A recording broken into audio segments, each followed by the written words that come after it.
Good morning student. Bhagwati शिक्षक प्रशिक्षण की ऑनलाइन क्लासेस में आपका स्वागत है। मैं मोना मथुरिया भगवती टीटी कॉलेज से। इसी के साथ में कल हमने दल शिक्षण टीम टीचिंग का अध्ययन किया था। हमने समझा था कि टीम टीचिंग होती क्या है ना। ये सारी चीज़ों का अध्ययन किया था कि टीम टीचिंग क्या होती है, समूह में टोली शिक्षण, दल शिक्षण या समूह में शिक्षण कराना किस प्रकार से, जिसमें एक या दो अध्यापक से दो या दो से अधिक अध्यापकों के बीच में, इसमें एक अध्यापक नहीं होगा, बाकी बहुत सारे अध्यापक होंगे। और वो अध्यापक कैसे होंगे, अलग अलग विषयों के विशेषज्ञ होंगे या फिर जो भी टॉपिक्स है जो अपने अपने क्षेत्र के विशेषज्ञ होते हैं, तो उसके माध्यम से समूह में शिक्षण किया जाता है। जिसमें चाहे तो विद्यार्थियों सब्जेक्ट वाइज ग्रुप बना लिया जाए या पूरी कक्षा में बना लिया जाए। तो उसमें क्या होता है, कक्षा में अनुशासन अच्छा रहता है और अध्यापकों के मध्य में ही क्या चलता है, शिक्षण का चलता है। और आज का जो हमारा टॉपिक है वो है प्रक्रिया किसकी, दल शिक्षण की। प्रक्रिया किस प्रकार है, procedure, main session and minor session, मतलब प्रक्रिया आम सभा सत्र तथा लघु सभा सत्र, यानी प्रक्रिया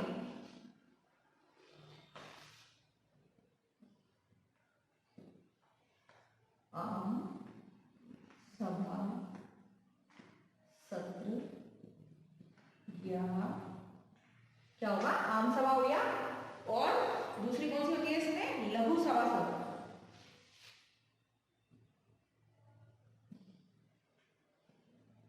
तो हम इसकी प्रक्रिया देखेंगे, है किसकी, दल शिक्षण की प्रक्रिया किस प्रकार है, किस प्रकार नहीं है, ये सारी चीज का अध्ययन करेंगे। इसमें क्या क्या होता है, तो पहले हमने देखा था कि कक्षा कक्ष शिक्षण के विशिष्ट प्रक्रम और क्या होते हैं, कमजोरी, कठिनाई और शिक्षण कौशल क्षमता विकसित करने के लिए अलग प्रक्रिया विधि को अपनाया जाता है, जिसमें दल शिक्षण में। तो प्रशिक्षण के माध्यम से क्या करते हैं, प्रशिक्षण दिया जाता है जिससे कि शिक्षक की क्षमताओं का पता लग जाए, दक्षता का पता लग जाए, शिक्षण में सुधार हो जाए, ये सारी चीजें इसमें हमारे इसमें दल शिक्षण में। अब उसकी प्रक्रिया है, इसके अंदर क्या क्या होता है, इस प्रक्रिया कैसे होती है, इसमें आम सभा सत्र और लघु सभा सत्र का क्या मतलब है, ये सारी चीज इसमें हमारे किसमें है, इसमें है।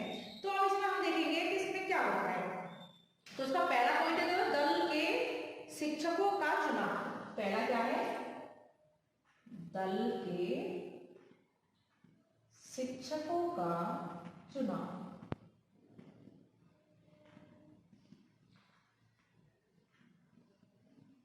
तो कल अपन वो देख रहे थे कि इसकी क्रिया विधि देख रही थी, अपने क्रिया विधि देखा था तो मुख्य शिक्षकों को दल शिक्षण की योजना तैयार करना।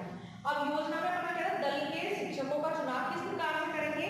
तो जो अपन अध्ययन कर चुके हैं पहले इस चीज का, तो सर्वप्रथम दल के शिक्षकों का चयन किया जाता है। कैसे किया जाता है कि उसमें क्या क्या चीज देखेंगे दल शिक्षक के चुनाव में, कि पहले दल शिक्षण के उद्देश्य क्या है ना, और उनके उद्देश्य देख के उनके विभागों की पहचान करेंगे, शिक्षण के प्रकरण संबंधित निर्णय लेंगे, और इसमें संभावित रूपरेखा तैयार करना, शिक्षकों की रुचि कौशल को ध्यान में रखना, और काफी चीज की इसमें मतलब नैतिक प्रवचन, अनुदेशन का स्त्रीकरण और अन्य साधन निगम वातावरण उत्पन्न करने के लिए मूल्यांकन प्रविधि के संबंध में।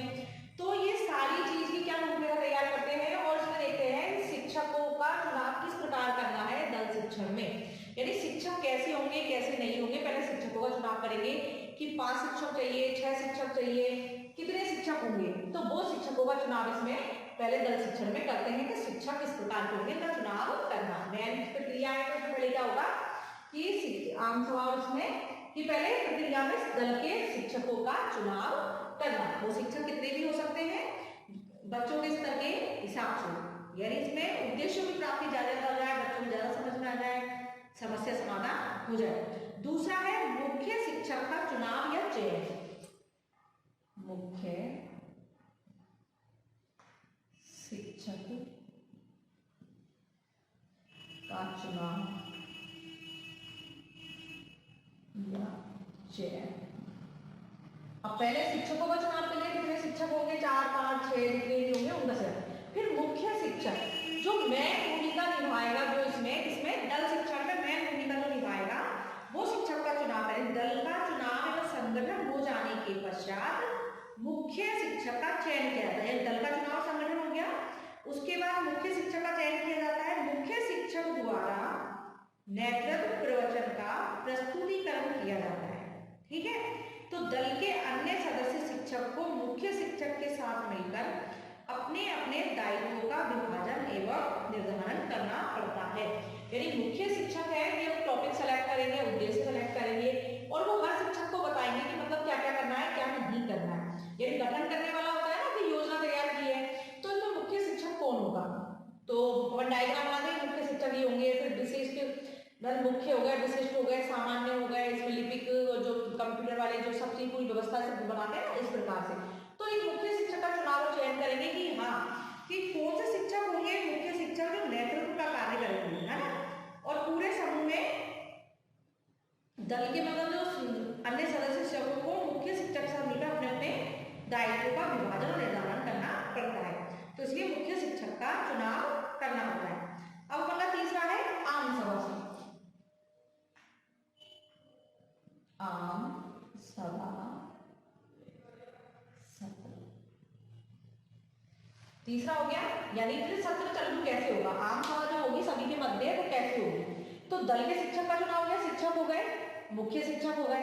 अब आम सभा जब विद्यार्थियों के मध्य में जाएंगे तो आम सभा कैसे होगी, तो क्या होता है, तो अपने द्वितीय सोपान शिक्षण के समय मुख्य शिक्षक के नेतृत्व में कोई एक शिक्षक पूरे समूह के शिक्षण का कार्य करता है। शेष उपस्थित शिक्षक कक्षा के कार्यों में तरह तरह सहायता प्रदान करते हैं, है ना, यानी वो तो करेंगे और जो है वो कर देंगे, सभी के काम बटे होते हैं किस प्रकार से करना है, कैसे नहीं करना है आम सभा में। तो इसमें उदाहरण में जैसे एक शिक्षक कक्षा में पढ़ाई की विषय वस्तु में अपनी ओर से कुछ बिंदु जोड़ सकता है, ठीक है। दूसरा शिक्षक छात्रों की अनुक्रिया का निरीक्षण कर सकता है, और तीसरा शिक्षक कोई प्रयोग करके दिखा सकता है, या फिर सहायकारी को सामग्री को संचालन कर सकता है। इसी प्रकार से कक्षा में चलने वाली शिक्षण प्रक्रिया के विभिन्न दायित्वों को शिक्षक मिलकर संभाल सकते हैं, ठीक है। छात्रों द्वारा परिचर्चा के समय पूछे गए प्रश्नों एवं उठाई गई समस्याओं के उत्तर देने, समाधान करने में भी सभी शिक्षक मिलजुल कर कार्य करना पड़ता है।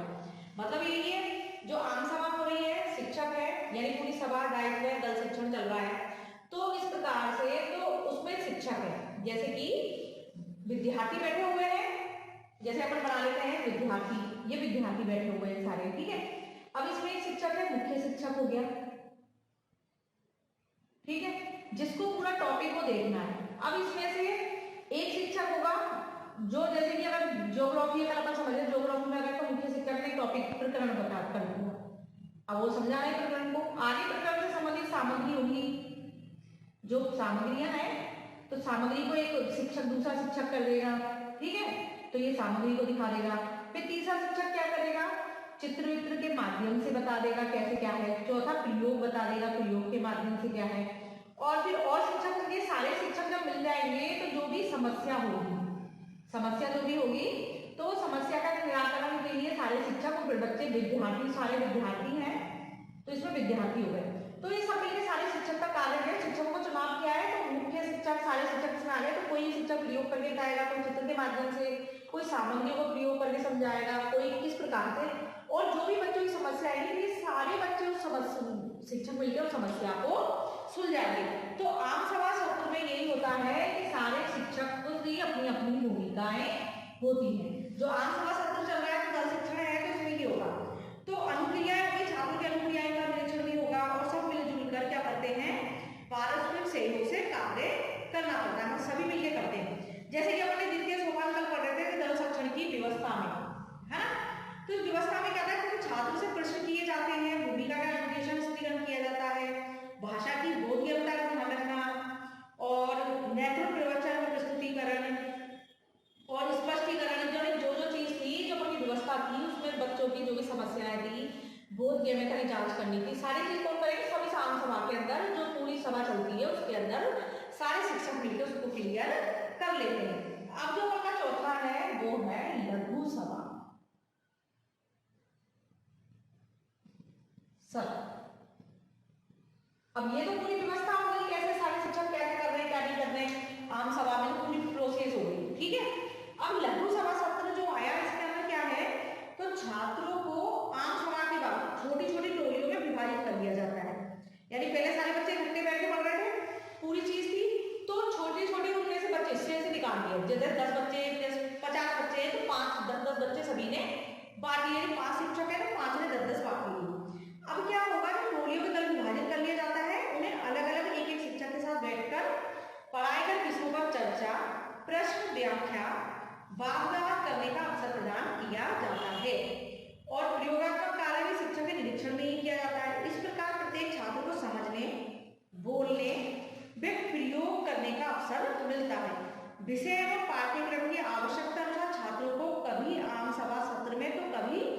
लघु सभा सत्र में कार्य करना पड़ता है। मतलब ये प्रक्रिया हुई, पूरा प्रकरण पूरा हो गया, जैसे कि अपन ने कोई भी टॉपिक पूरा समझ लिया, यानी शिक्षकों की पूरी सभा हो रही है, उसमें विद्यार्थी बैठे हैं, सभी टॉपिक क्लियर हो, सब चीज हो गई। फिर क्या होता है, जैसे कि सारे बच्चे हैं, है ना, तो उनमें से अगर 50 बच्चे हैं, जितने बच्चे हैं, जितने भी हिस्से में जितने टीचर के आ रहे हैं, 7-7 का बैच आ रहा है, 10-10 का आ रहा है, 8-8 का आ रहा है, जितने बच्चे आ रहे हैं, तो एक शिक्षक ले लेते हैं। तो जो भी चीज आम सभा में हुई, तो लघु सभा में क्या था, बच्चों के कुछ हिस्से ले लेंगे, तो उनसे प्रश्न पूछा जाएगा, प्रयोग जो चीज समझ में नहीं आई, प्रयोग भी पूछ लिया जाएगा, उनसे उत्तर पूछे जाएंगे, सारी चीजों का माध्यम से उनको द्वारा से समझाया जाता है। लघु सभा सत्र मतलब यही है कि आम सभा में जितने बच्चे थे, जो शिक्षक थे, वो बच्चों में से हिस्से कर लेते, बच्चे अपने ले लेते हैं 7-7 8, उनको जो चीज समझ में नहीं आई, कोई समस्या है, सारी चीजों का लघु सभा में क्या किया जाता है, उनका निराकरण किया जाता है।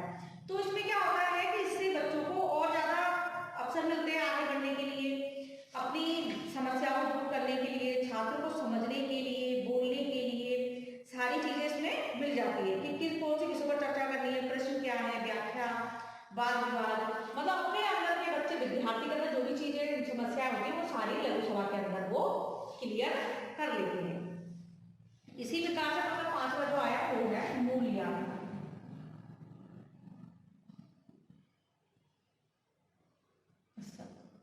मतलब ये पूरी प्रक्रिया है इसकी दल शिक्षण की।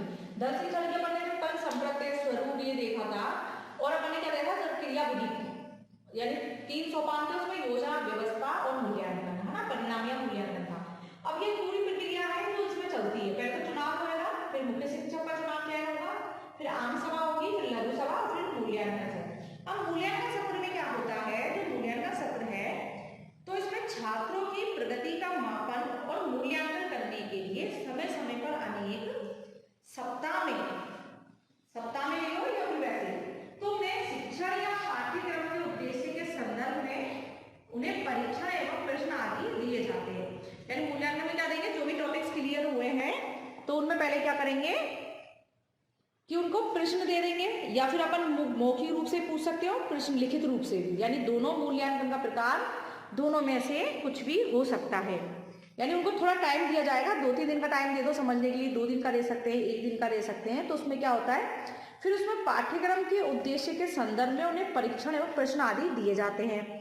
इस संबंधित प्रश्न सत्र के समय मूल्यांकन से छात्रों की उपलब्धि एवं शिक्षण की न्यूनताओं का ज्ञान होता है। हम सभी जानते हैं कि मूल्यांकन क्या होता है, ठीक है, मूल्यांकन में क्या किया जाता है, हमेशा हम पढ़ते हैं तो यानी फर्स्ट टेस्ट होते हैं, कभी सेकंड टेस्ट होते हैं, कभी हाफ ईयरली होगी, कभी वार्षिक पाठ, क्यों होती है, ये सब क्या है, मूल्यांकन की प्रक्रिया है। तो मूल्यांकन सत्र जो होता है, इसमें जो सभा में से, तो उनमें से बच्चों को कुछ प्रश्न दिए जाते हैं, पाठ्यक्रम कुछ भी चीज दे सकते हैं, उनसे उनका पता लगाया जा सकता है कि बच्चे ने कितना सीखा, कितना नहीं सीखा।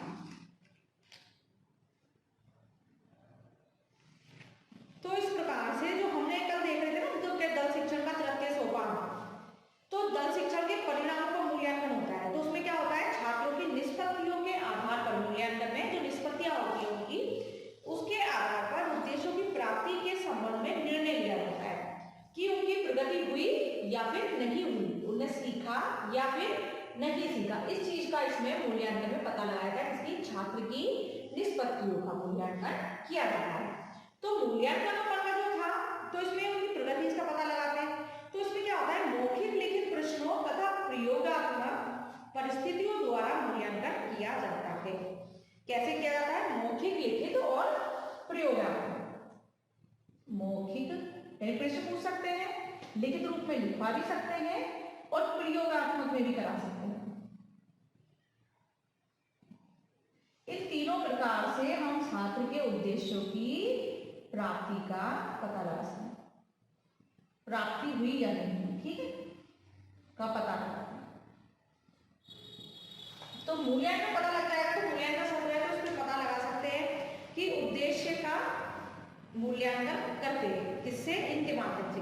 तो विशेषज्ञ द्वारा प्रश्न का पूछा गया प्रत्येक प्रश्न किसी एक उद्देश्य का मूल्यांकन होता है। जो भी प्रश्न पूछे गए हैं, चाहे लिखित में, चाहे मौखिक में या प्रयोगात्मक में, तो इससे मूल्यांकन में उसके उद्देश्यों का पता लग जाता है। तो छात्रों की निष्पत्तियों तथा उद्देश्यों की प्राप्ति के संबंध में निर्णय लिया जाता है। क्या लिया जाता है कि छात्रों ने कितने उद्देश्य प्राप्त किए, उनकी निष्पत्तियों की प्राप्ति हुई या नहीं हुई। तो इसका मूल्यांकन से पता लग जाता है। ठीक है, एक तो हो गया प्रश्न लिखित मौखिक प्रयोगात्मक हो गया, उसके माध्यम से पता लगाना।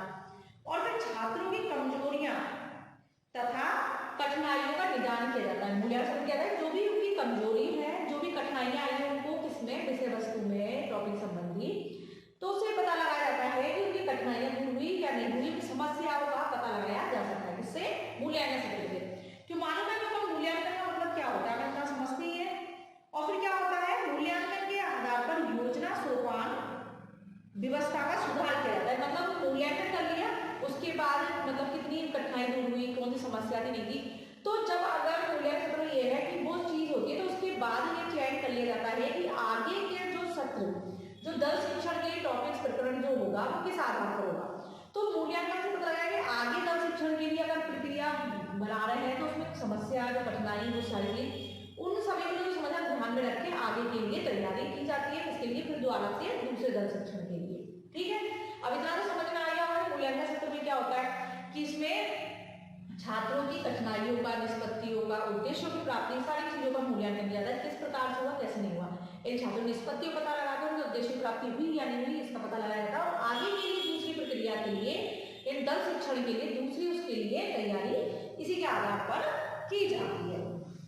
ठीक है, अब अपना अगला इसी का है स्व शिक्षण प्रयोगशाला सत्र। छठा है स्व शिक्षण प्रयोगशाला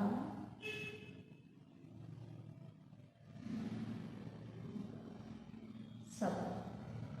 अब स्व शिक्षण यानी स्वयं शिक्षण करना इसके प्रयोगशाला के मध्य, तो छात्रों को क्या बने, लघु सभा और आम सभा। लघु सभा, तो लघु सभा सत्र में कितनी प्रतिपुष्टि प्रदान की जाती है, मतलब इसमें लघु सभा में क्या था, उनकी पूछना था कि कितना क्या समस्या है, क्या नहीं है, उनकी जो भी समस्या दूर हुई है, सारी चीज लघु सभा में हुई है, क्योंकि एक एक शिक्षक ने बच्चे बांट लिए, थोड़े थोड़े बच्चे आ गए टोली के रूप में, तो ये सभा में जब आ गए तो इसे पता लगाया जाता है कि कितनी प्रतिपुष्टि हुई कि नहीं हुई, छात्र अपनी कमजोरी को दूर कर सके और अधिगम में दक्षता प्राप्त कर सके। इस आवश्यकता क्या होता है, तो आवश्यक सामग्री के उपयोग के लिए पुनः विभिन्न दलों में विभाजित किया जा सकता है। छात्रों को इस समय स्व शिक्षण प्रयोगशाला में भेजा जा सकता है, जहां अधिगम शिक्षण सहायक अधिगम सामग्री रहती है। इस अवधि में स्व शिक्षण प्रयोगशाला सत्र कहते हैं, मतलब स्व शिक्षण प्रयोगशाला सत्र, मतलब ये सारी सभा हो गई, इतनी सारी चीज हो गई, तो फिर शिक्षक जो स्व शिक्षण विद्यार्थियों को मतलब उनको खुद करके करने के लिए, ये प्रयोगशाला प्रयोग करने के लिए स्व शिक्षण करें, अपने आप पढ़ें और अपने आप करके देखें कि उनको अब समझ में आया नहीं आया, तो स्व शिक्षण प्रयोगशाला सत्र रखा जाता है इसमें, जिससे कि वो अपनी जो भी सीखने की सामग्री है उनका खुद स्वयं प्रयोग करके उससे सीख सके, कुछ ना कुछ उससे जान सके कि हाँ उसने कुछ सीखा या नहीं सीखा। ये सारी चीज स्व शिक्षण प्रयोगशाला सत्र में होती है। अब जो अपना लास्ट का है तो वो कौन सा पॉइंट है, समीक्षा सत्र।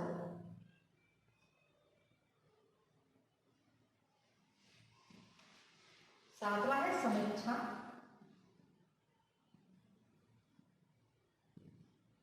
सत्र। ठीक है, हमारे कितने पॉइंट हो गए, 7 पॉइंट। तो समीक्षा सत्र, कोई भी चीज होती है तो लास्ट में जाके मालूम है समीक्षा करते हैं कि अपन ने क्या किया क्या नहीं किया।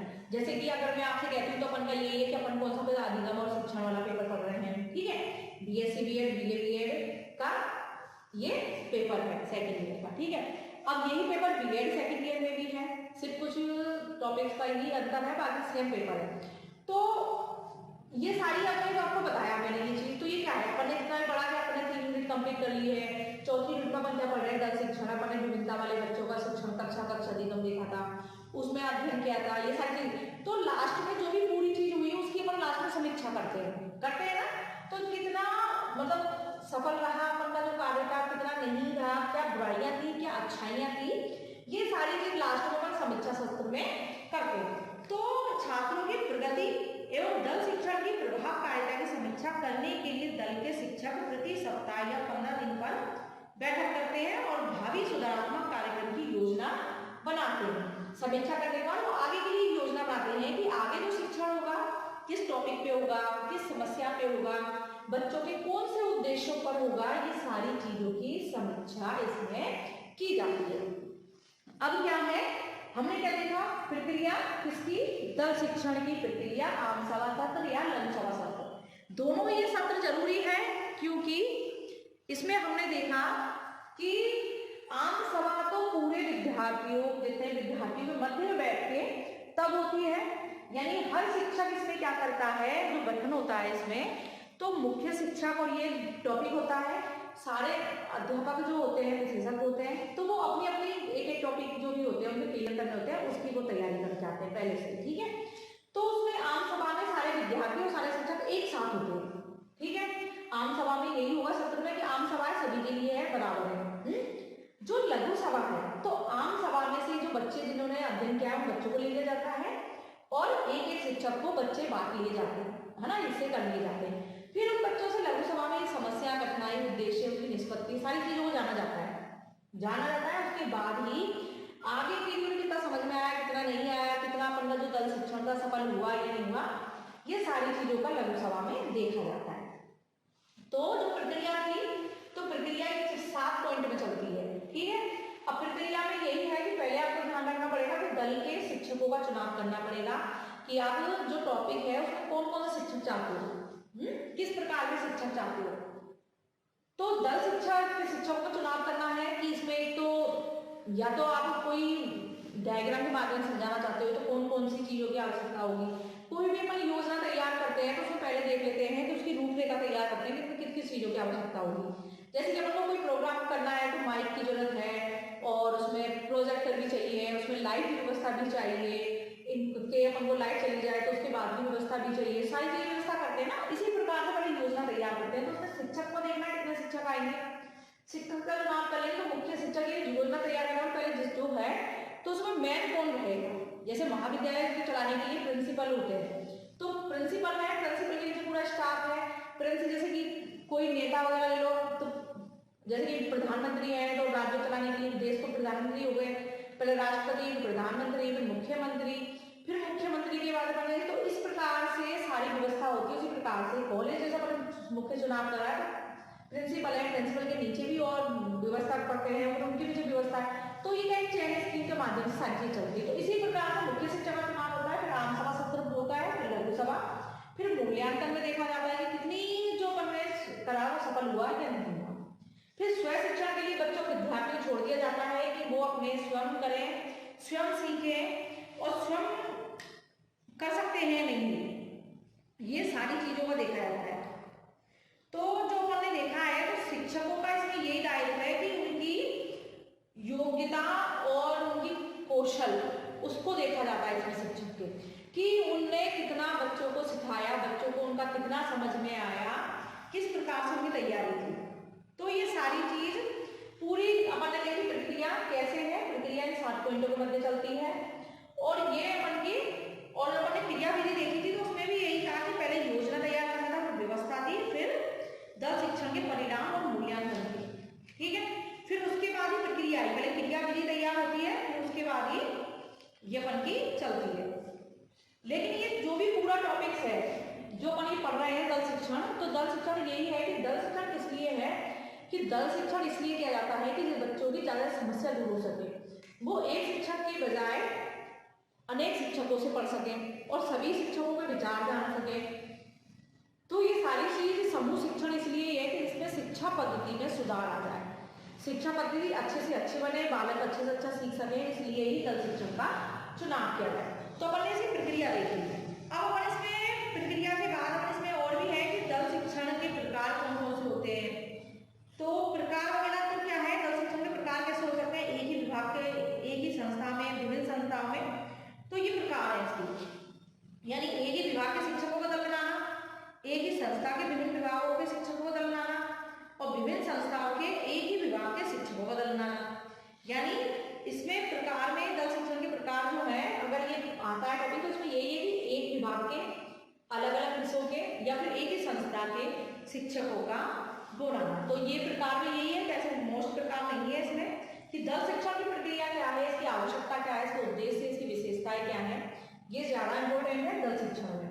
लेकिन दल शिक्षण की प्रक्रिया को समझ लोगे, दल शिक्षण को समझ लोगे तो फिर दल शिक्षण आपका क्लियर हो जाएगी, दल शिक्षण होता क्या है, बस ये चीज पता लग जाएगा। तो टीम टीचिंग हमने देखा था कि एक समूह में टोली बनाकर शिक्षण का कार्य कराना। तो अपन का ये टॉपिक जो भी था, ये प्रक्रिया अपने साथ इसके मध्य हो गई। क्रियाविधि और प्रक्रिया दोनों अलग है। क्रियाविधि में सोपान है, व्यवस्था, योजना, व्यवस्था और मूल्यांकन परिणाम, तीन उसके हैं, और प्रक्रिया में पूरा है। इसमें आम सवाल, लघु सवाल, मूल्यांकन, सारे पूरे पॉइंट बाई पॉइंट, तो ये पूरा टॉपिक क्लियर हो गया है आपका। और इसी के साथ में धन्यवाद।